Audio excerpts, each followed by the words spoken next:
Hari ini kita lanjutkan dengan beberapa hal yang bisa menjadi penawar dari kesombongan. Ya.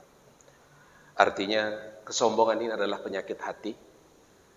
Karena dia penyakit maka dia harus diobati. Tapi karena dia penyakit hati, tidak banyak yang bisa mengobatinya dari pihak luar. Ya, dia akan lebih banyak menuntut kepada kesadaran pribadinya untuk melakukan perbaikan. Ya. Nah, kesombongan ini seperti kita ketahui rata-rata disebabkan karena adanya kelebihan dalam dirinya. Kelebihan itulah yang merupakan nikmat dari Allah SWT, tapi dia salah menyikapinya. Allah SWT menguji kita sekali lagi melalui segala macam bentuk kenikmatan dan juga segala macam bentuk kesusahan. Kullu nafsin dha'iqatul maut wa nabluukum bisyarri wal khairi fitnah. Setiap nyawa, setiap yang berjiwa, dia akan mati dan kami uji kalian semuanya dengan keburukan, kesusahan dan juga dengan kelebihan, kenikmatan sebagai fitnah. Nah, yang kita sampaikan itu adalah kelebihan-kelebihan, kenikmatan-kenikmatan yang Allah berikan kepada kita yang karena salah menyikapinya akhirnya berubah menjadi bencana.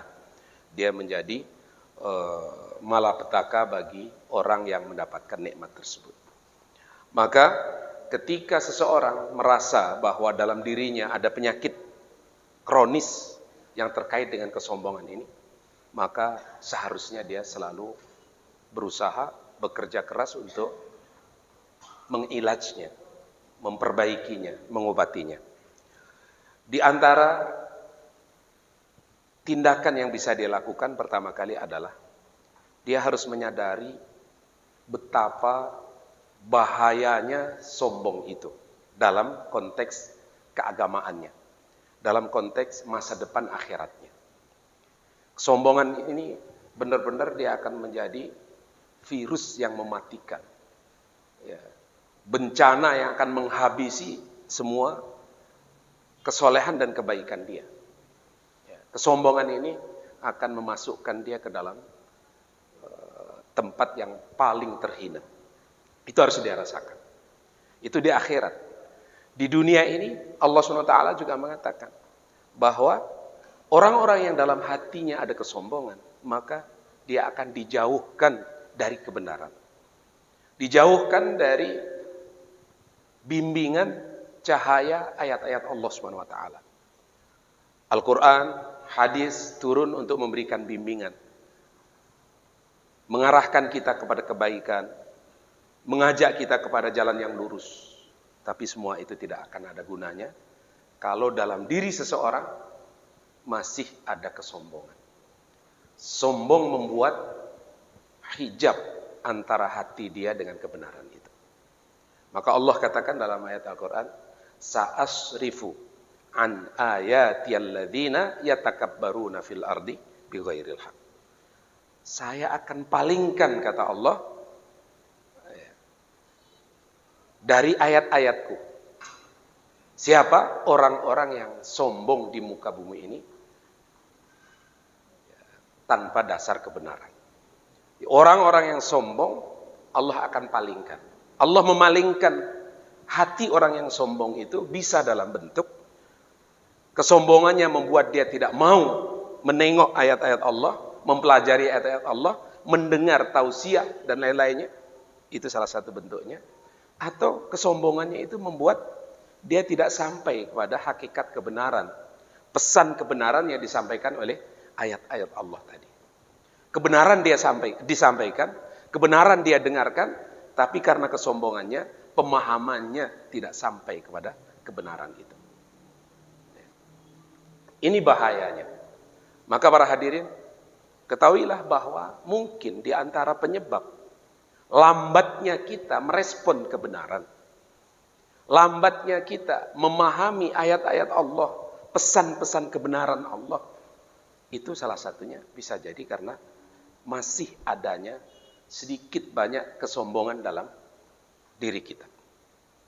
Kesombongan merasa lebih dari yang lain, kesombongan berani menolak, ragu kepada kebenaran, ya, itu kesombongan. Ini yang pertama. Ya. Kita harus sadar bahwa kesombongan itu justru akan menjauhkan kita dari kebenaran. Allah SWT tidak akan membimbing kita ke jalan kebenaran kalau dalam hati kita masih ada kesombongan. Ini di dunia. Di akhirat kita semuanya tahu. Ya. Hadisnya dan juga ayat Al-Quran, diantaranya Allah SWT berfirman dalam Al-Quran, A'udzubillahi minasyaitonirrajim. Wa qala rabbukum ud'uni astajib lakum. Innal ladzina yastakbiruna an ibadati sayadkhuluna jahannama dakhirin. Tuhan kalian mengatakan, beribadahlah, doalah kepada saya, niscaya akan aku kabulkan doa dan permintaan kalian. Sesungguhnya orang-orang yang sombong untuk beribadah kepada Allah, menundukkan hatinya kepada Allah SWT, maka dia akan masuk ke dalam neraka jahanam dalam keadaan terhina. Yang sombong dari ibadah, yang membuat orang berat untuk ibadah, itu salah satunya kesombongan. Dia sudah merasa cukup dengan amalnya, sudah merasa aman dari siksa Allah SWT. Kesombongan. Dia nggak tahu betapa penilaian di hadapan Allah, mahkamah Allah SWT itu sangat-sangat dahsyat. Sehingga dia berani merasa aman, ya, merasa aman dari adanya mahkamah Allah SWT. Nah, ini ayat Al-Quran. Dalam hadis, suatu hari diriwayatkan bahwa Abdullah bin Umar itu pernah bertemu dengan Abdullah bin Amr. Mereka duduk berdua di dekat Bukit Sofa, ya, di sekitar Masjidil Haram situ. Tapi setelah itu Abdullah bin Amr beranjak pergi. Abdullah bin Umar duduk sendiri tapi dalam keadaan menangis. Maka datanglah beberapa orang menanyakan, kenapa engkau menangis?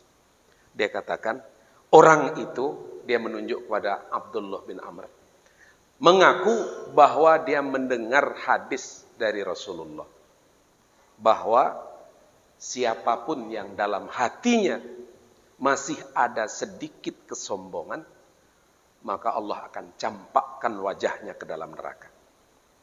Itu yang membuat Abdullah bin Umar menangis. Sebenarnya hadis ini yang diriwayatkan oleh Imam Ahmad, ya, persis seperti hadis Abdullah bin Mas'ud. Nah, ini dalam sejarahnya di kalangan sahabat itu ada 4 Abdullah yang sama-sama ulamanya. Ada Abdullah bin Mas'ud, itu yang paling senior. Ada Abdullah bin Abbas, ada Abdullah bin Umar, ada Abdullah bin Amr. Ini abadilah semuanya itu, para Abdullah ini. Ya, mereka tokoh-tokoh semuanya. Nah, dalam hadis riwayat Abdullah bin Mas'ud, ini yang hadis yang sangat masyhur, riwayat Muslim, Rasulullah SAW mengatakan, la yadkhulul jannata man kana fi qalbihi dzarratun atau mithqala dzarratin minal kibr. Tidak masuk surga yang dalam hatinya masih ada sebiji sawi kesombongan.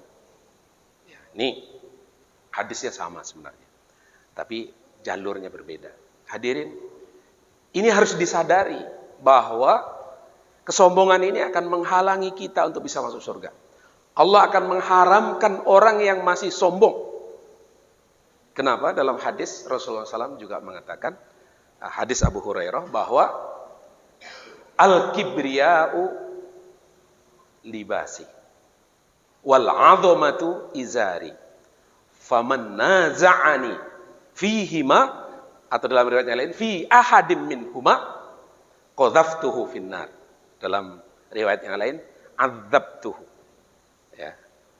Dan banyak kata-katanya yang intinya sama, bahwa kesombongan itu adalah bajuku, kata Allah SWT, dan keagungan itu adalah pakaianku.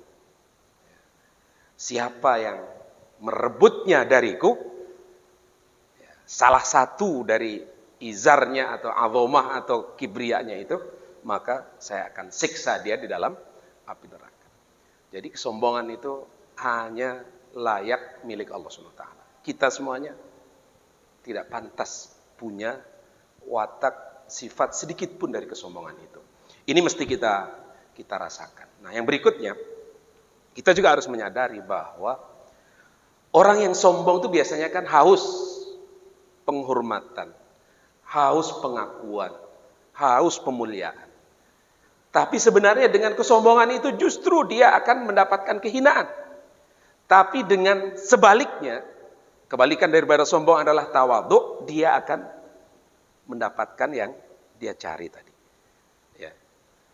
Orang semakin tawadhu, kata Rasulullah SAW, ma tawadhu ahadun lillahi illa rafa'ahu.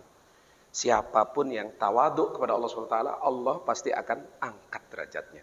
Jadi dengan tawadhu justru dia akan diangkat derajatnya. Semakin sombong dia akan diturunkan. Itu di depan manusia. Di depan Allah juga begitu. Rasulullah SAW mengatakan bahwa inna ahabban nasi ilallahi wa aqrabahum ilaihi ahasinuhum khuluqah. Orang yang paling Allah cintai dan yang paling dekat posisinya dengannya adalah orang yang paling baik akhlaknya. Tawadhu, akhlak yang baik. Sebaliknya, orang yang paling Allah murkai dan paling jauh darinya adalah kullu fadhin ghalidhin mutakabbirin jabbar. Orang-orang yang kasar, sombong, congkak, ya, itulah orang yang paling jauh dari Allah SWT. Jadi di depan manusia orang sombong itu juga akan dibenci, direndahkan. Ya. Kok dia takut di depannya, di belakangnya pasti dia akan menghinanya, menjatuhkannya, dan selanjutnya. Dan kalau hari ini dia tidak bisa berbuat apa-apa, dia akan berpikir suatu saat nanti untuk memberikan balasan, ya, dan segala macam. Ini orang yang sombong. Di dunia dia tidak dapat apa-apa, di akhirat justru Allah akan menyiksanya. Nah, yang ketiga, ini untuk mengobati penyakit sombong ini kita juga perlu belajar kepada tokoh-tokoh besar dalam Islam. Dan bagaimana mereka menjadi besar sedemikian rupa, itu karena sikap tawadhu mereka dan jauhnya mereka dari kesombongan. Lihatlah Umar bin Khattab. Ketika dia sudah menjadi Amirul Mukminin, semua orang menghormatinya, tapi dia tidak gila dengan kehormatan itu. Dia biasa pergi ke pasar, beli gandum, dia ikat dengan sarungnya, dia panggul sendiri, dia bawa pulang ke rumahnya. Dia adalah seorang khalifah. Ali bin Abi Thalib, dia beli daging dengan beberapa dirham, bukan dinar, dirham. Dia bawa. Orang lain mengatakan, wahai Amirul Mukminin, biarlah saya yang membawakan itu, kata dia. Kepala keluarga lebih bertanggung jawab kepada keluarganya. Ini urusan keluarga saya kepala keluarga. Saya yang lebih bertanggung jawab kepada keluarga saya, bukan Anda. Umar bin Abdul Aziz suatu hari kedatangan tamu. Kebetulan malam itu lampunya sudah mulai redup, kehabisan minyak.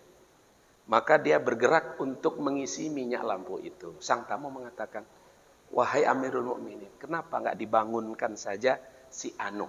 Kebetulan ada yang sedang tidur. Dia sudah letih bekerja seharian. Tidak layak untuk kita bangunkan hanya untuk urusan seperti ini.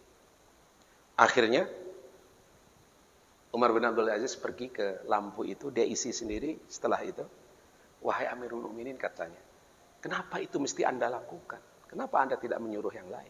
Apa kata Umar?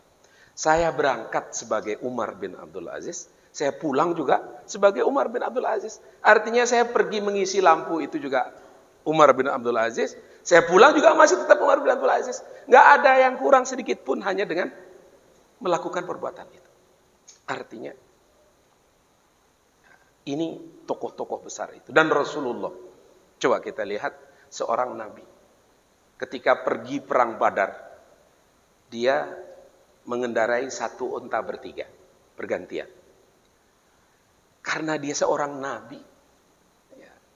Ternyata dia persis sesuai dengan gilirannya, pas jatahnya dia harus menuntun unta sementara sahabatnya yang naik di atas, itu pun dia lakukan. Tentunya orang merasa tidak enak. Maka dia katakan, ya Rasulullah, biarlah kami saja yang menuntun, engkau di atas. Tapi apa kata Rasulullah SAW? Ma antuma bi aqwa minni. Wala ana bi aghna minkuma anil ajri. Nah, ini Rasulullah. Kamu bukanlah orang yang lebih kuat dibanding saya. Sehingga saya mendapatkan dispensasi. Naik lebih banyak, sementara kamu jalan lebih banyak. Kamu tidak lebih kuat dibanding saya. Itu satu sisi, dari segi kekuatan fisik. Yang kedua, kesusahan ini kan punya efek pahala. Saya bukanlah orang yang lebih tidak butuh dibanding kalian terhadap pahala. Saya juga perlu pahala. Seorang nabi, maksum, tapi begitu tawaduknya. Dia merasakan juga ini pahala yang mesti sama-sama diperebutkan. Nggak boleh orang lain merasa dia lebih berhak untuk mendapatkan pahala itu. Ini contoh-contoh yang mesti kita pelajari, bagaimana mereka-mereka yang agung, yang besar, yang sampai sekarang sejarahnya abadi, bukanlah orang-orang yang sombong. Sebaliknya mereka-mereka yang sombong, sejarahnya ada, tapi sebagai contoh yang tidak boleh ditiru. Contoh untuk dilaknat, untuk dibenci. Na'udzubillah min dzalik. Karena waktu juga kita cukupkan. Mungkin terakhir, ya, saya mengingatkan lagi bahwa kadang-kadang ada juga orang sombong, tapi tidak ada penyebab kesombongannya. Nah, ini yang lebih berbahaya lagi. Ya. Tidak ada dorongan atau sesuatu yang menjadi kelebihannya untuk sombong, tapi dia sombong juga. Ini berarti sombong asli. Ya, tidak ada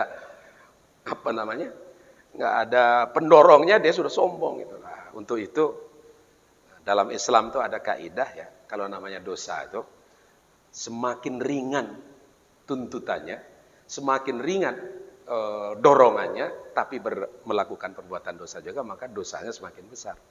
Dalam hadis Abu Hurairah, Rasulullah SAW bersabda, "Salasatun la yanzurullahu ilaihim yaumal qiyamati wa la yukallimuhum wa la yuzakkihim." Yang pertama adalah syaikhun zanin, yang kedua malikun kadzdzab, dan yang ketiga adalah ailun mustakbir. Kita lihat 3 orang kata Rasulullah SAW, Allah tidak akan melihat dia nanti di hari kiamat, tidak akan mengajak bicara, dan tidak akan membersihkannya dari dosa-dosanya. Nah, 3 orang itu siapa? Yang pertama, orang tua yang seharusnya dorongan syahwatnya sudah melemah, tapi masih mau berzina juga. Ini dorongannya sudah lemah, tapi masih maksiat juga. Ini hadis sudah pernah saya sampaikan di sini ya. Tapi saya ingatkan bahwa ini harus hati-hati. Ini yang pertama, syaikhun. Yang kedua, malikun kadzdzab, raja pendusta. Sudah jadi raja, tidak ada yang dia takuti, masih berdusta juga. Nah, yang ketiga ini, ailun mustakbir. Orang miskin, papa, tidak punya apa-apa, tapi sombong. Nah, ini seharusnya kemiskinan dan kekurangannya itu membuat dia lebih menyadari siapa dirinya. Tapi ini masih sombong juga. Hati-hati dengan penyakit yang satu ini. Semoga Allah SWT memberikan pertolongan kepada kita. Ya, semua kelebihan yang Allah berikan kepada kita ini menjadi sarana kebaikan bagi kita. Jadilah orang yang ahli ibadah, tapi ibadah yang membuat kita semakin tawaduk di hadapan Allah, bukan semakin sombong. Jadilah orang yang berilmu, tapi ilmu yang membuat kita semakin dekat kepada Allah, bukan ilmu yang membuat kita semakin jauh dari Allah. Jadilah orang kaya, tapi kekayaan yang membuat mudahnya kita untuk taat kepada Allah, bukan sebaliknya. Assalamualaikum warahmatullahi wabarakatuh.